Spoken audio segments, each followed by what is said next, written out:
This is Red Podcast episode number 214. We're talking about when shit hits the fan and what to do about it.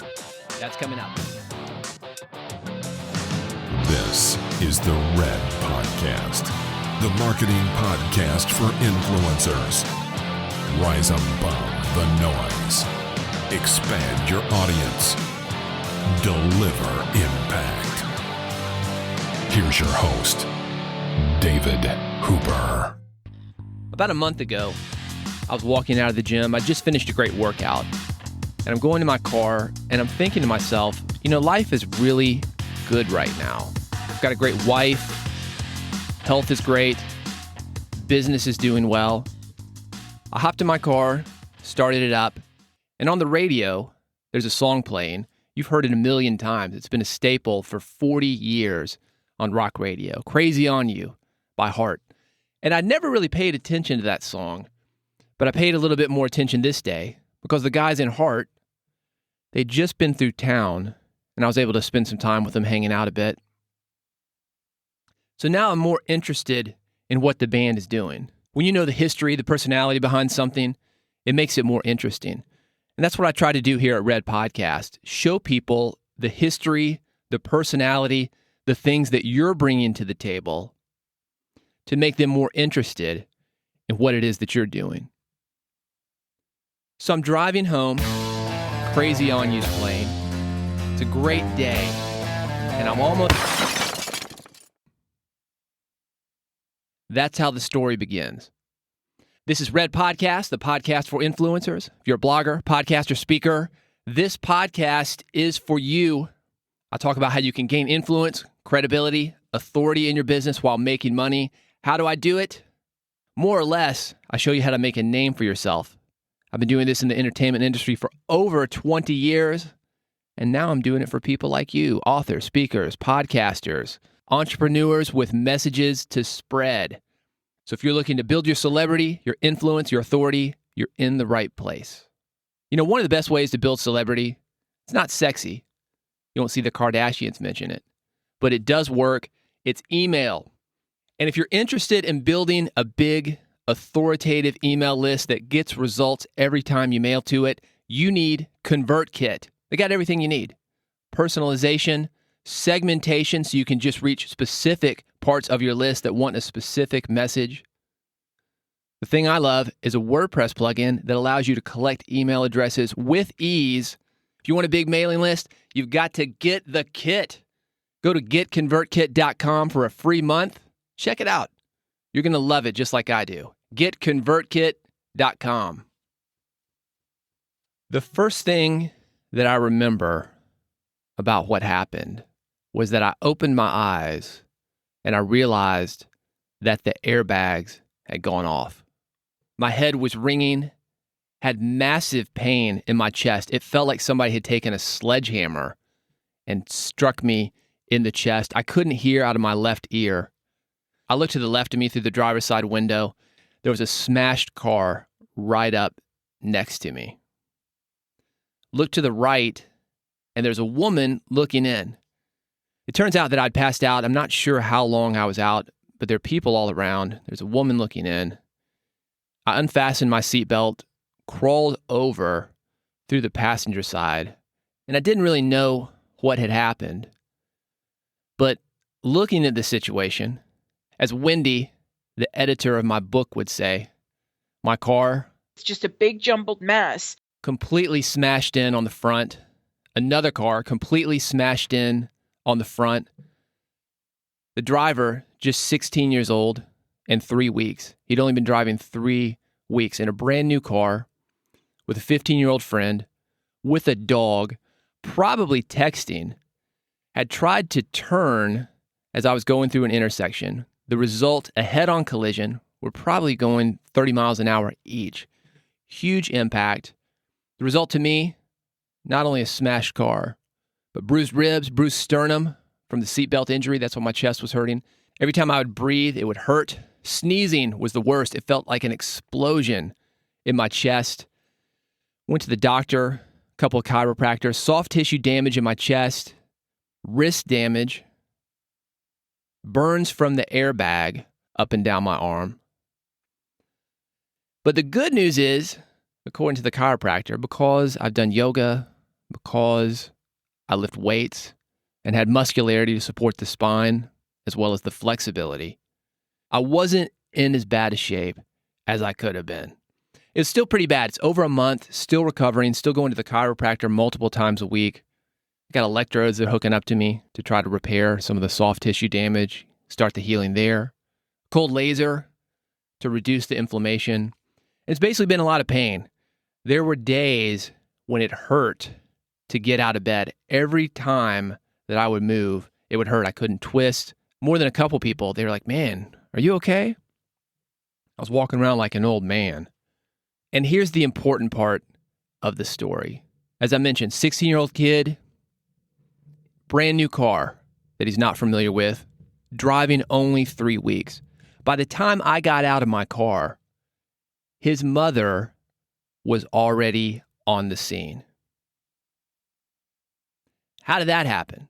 She wasn't in the car. We had the same insurance company.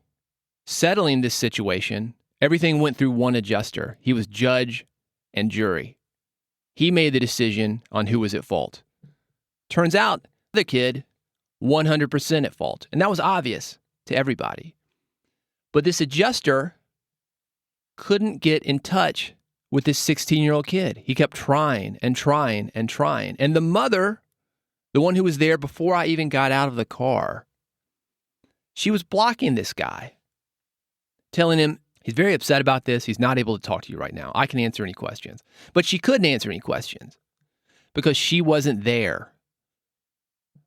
Was he texting? Probably. He definitely was distracted, had his 15-year-old buddy in the car, had a dog in the car, and he definitely didn't know what he was doing. This mother, she thinks that she's helping him out. Maybe he's going to get off the hook. Maybe she'll help to alleviate some of the trouble that he's in. And it's really not trouble, not unless they catch him texting. And they're looking into that now. They're looking at the cell phone records. They can tell when you're texting. But she thinks that she's helping him by stepping in and not letting him handle his own situation. You know, this is one of the big gifts of being self-employed.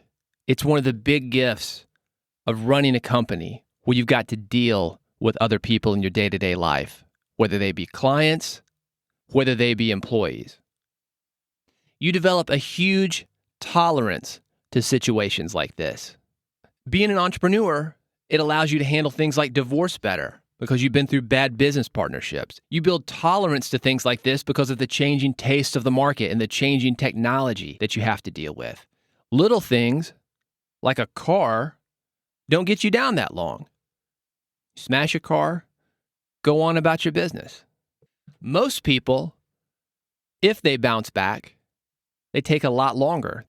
So over the last month, dealing with insurance, dealing with physical therapists, chiropractors, my regular doctor, I've been thinking a lot about this. As entrepreneurs, it's beneficial to us to not only jump in head first when we have issues, but maybe it's beneficial to us to actually do the opposite of what this mother's trying to do. Bring in some problems so we can increase our tolerance for them. I was driving a Subaru Outback.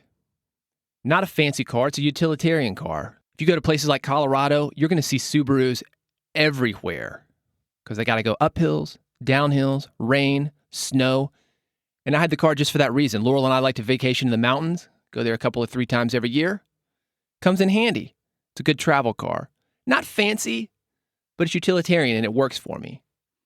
But still, I drive about 6,000 miles per year. My Subaru was totaled. And if you've ever dealt with an insurance company that totals a car, they give you trade-in value, meaning they're giving me about 1/3 of what it would take for me to replace this car. They gave me about 10 grand. It's going to cost me about 30 to get a comparable car.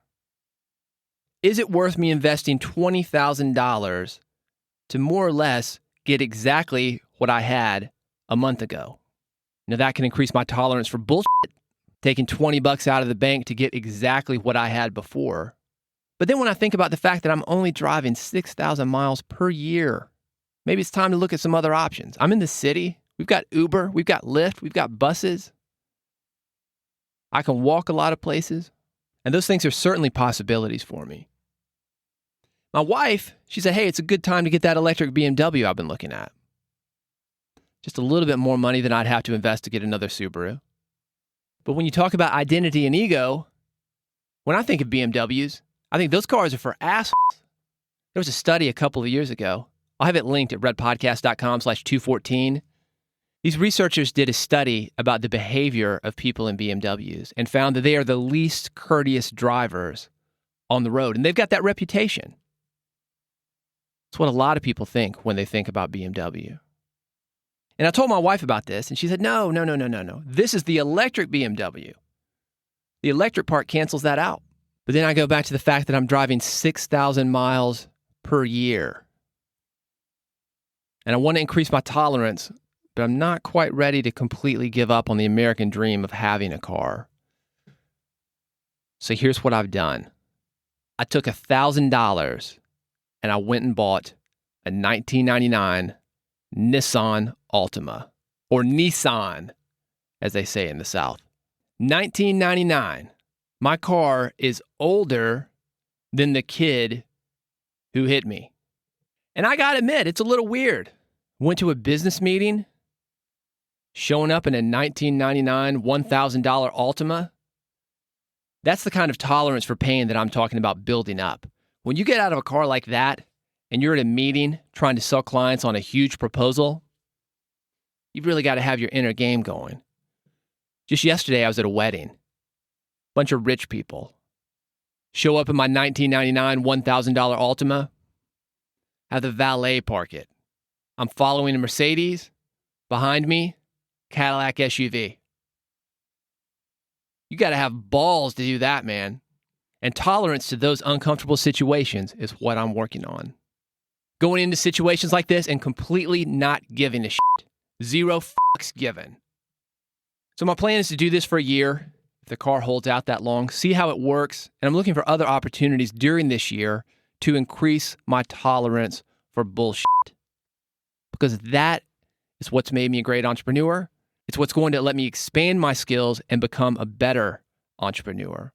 And I encourage you to think about things in your life that you can do that might be a little bit uncomfortable, but are ways for you to grow your tolerance and become a better entrepreneur, a better speaker, a better influencer. This is the kind of thing that's going to help you get on stage when you've got a hostile crowd. This is the kind of thing that's going to help you when you are on stage, when somebody asks a question or gets belligerent, be able to handle them. This is the kind of thing when you get a bad book review or a bad podcast review, it's going to let you shake it off. It's just the opposite of what this 16-year-old kid is experiencing. Look, I've got no ill will on this kid. This is the contract that you enter into when you're on the road. You take a chance that the other guy is not going to be paying attention. He's going to be drunk. He's going to be high. He's not going to know what he's doing. He's going to make a human error and hit you. That's the risk that you take. So I've got no ill will for him. If anything, I feel bad for the guy. His mom, who's trying to help him, isn't letting him get this experience. So what's going to happen when the situation gets bigger and she's not around to help him out? He's not going to be prepared. So let's look at that as entrepreneurs. What are the things that we can do to increase our tolerance to bullshit? A lot of people ask for things to be easier. I wish it were easier. Being self-employed, having a company, doing what I do, it's so hard.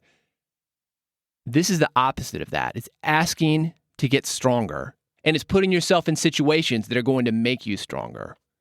I started this episode talking about being in the gym.